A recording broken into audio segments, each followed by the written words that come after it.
and I would just like to thank you again for letting us share our story. You may proceed. Your Honor, I would like to address the defendant. You may.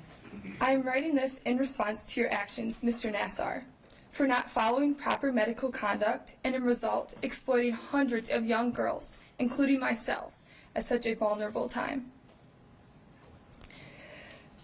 The pain you have caused me mentally and emotionally is unexplainable and has been impacting my life heavily, especially these past few months. I am currently a senior in high school. I should be focusing on my classes, exams, upcoming tennis season, and college search. Instead, I am here and have been here for months, hoping that after this is all over, I can finally be a senior in high school again. You took advantage of your authoritative powers as my doctor, and in result took my innocence instead of healing me. I am hurt and confused, as you placed me into a position that not only made me insecure, but was extremely inappropriate and uncomfortable.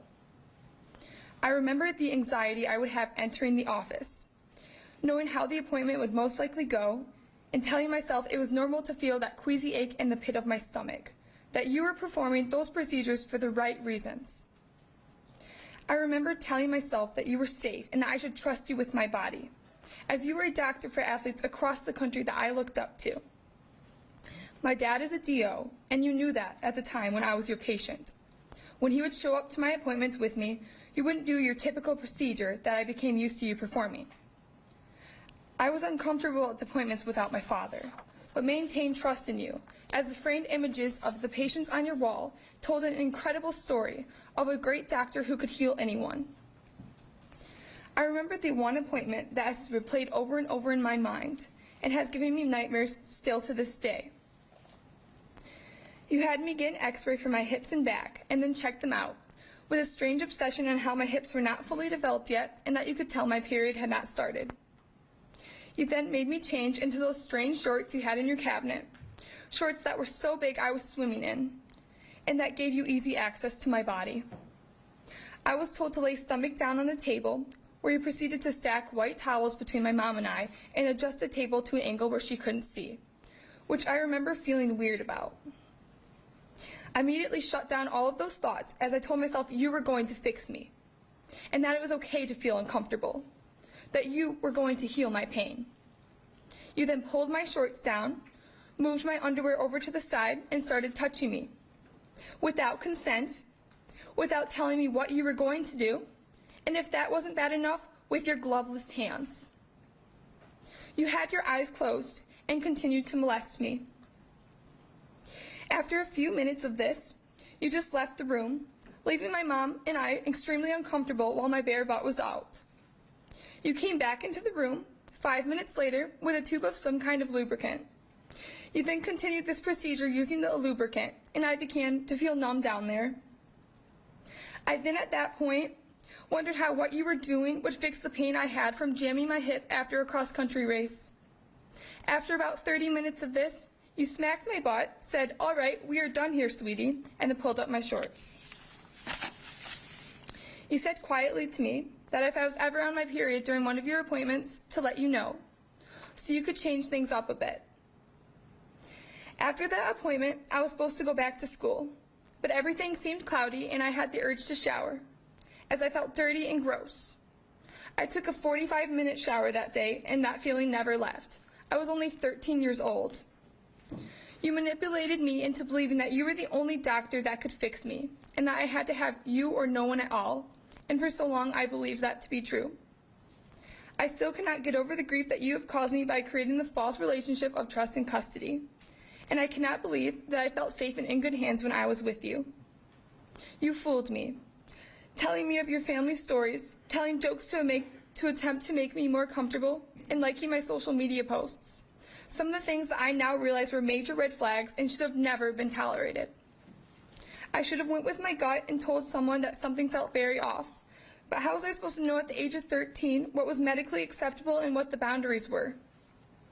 I am disgusted by your actions and with the fact that even under investigation, you had the ability and power to continue these procedures on patients such as I without following the medical restrictions you were placed under. These few months have been extremely difficult for me, as I have been struggling through depression and fighting off suicidal thoughts. I assumed I was going crazy, but after hearing all of these other girls speak, I'm realizing that I'm not crazy at all, and that I am suffering from something you did to me for so many years. I never used to question the purpose of my life, and I never used to have nightmares about being raped, which is something that I'm now extremely paranoid about, even though it has never happened to me. You have placed so much fear in my life, Larry, and I will never be able to get back what you've taken so effortlessly from me. Your actions, along with all of the other actions of abusers in this country, shall not go unnoticed. Trust is a hard thing to earn, and personally has been something much harder to develop since you've molested me. I now know that I cannot second guess myself when it comes to decisions with my body, and it sickens me to know that I was not the only one who had her innocence taken away without even truly knowing what was going on. It is terrifying how sick perpetrators like you are given the power to do such terrible things to innocent children for so long and almost get away with it. So many people believed you were innocent, as you have brainwashed us all into believing that you were someone of great medical integrity. And I am angry at those who have been shutting down this case for so many years, and who have not taken the degree of this sexual abuse seriously. I used to be sorry. I felt bad that you had to touch me, and I grew very insecure. I am so glad that I no longer have to feel bad for you, and I'm glad that you will be paying for your actions the rest of your life. You are now a powerless man. God knows of all the innocent victims you took advantage of, and the acts of betrayal you have performed. The Lord is my shield, and I know that through him I am capable of all things, and that I will persevere through this, and that even the most evil of sins like the ones you have committed cannot destroy who I am, and will have major consequences that will follow you for the rest of your life. God has spoken to me these past few days, and I'm finally starting to leave the dark place I have been in for so long. You cannot take advantage of me anymore, Mr. Nassar, and for that I am grateful. Due to your malpractice and of the pain you have caused all victims, I believe that you should be in prison for a minimum of 40 years to reflect on what you have done. Your Honor, I would like to thank you again for allowing me to share my statement today.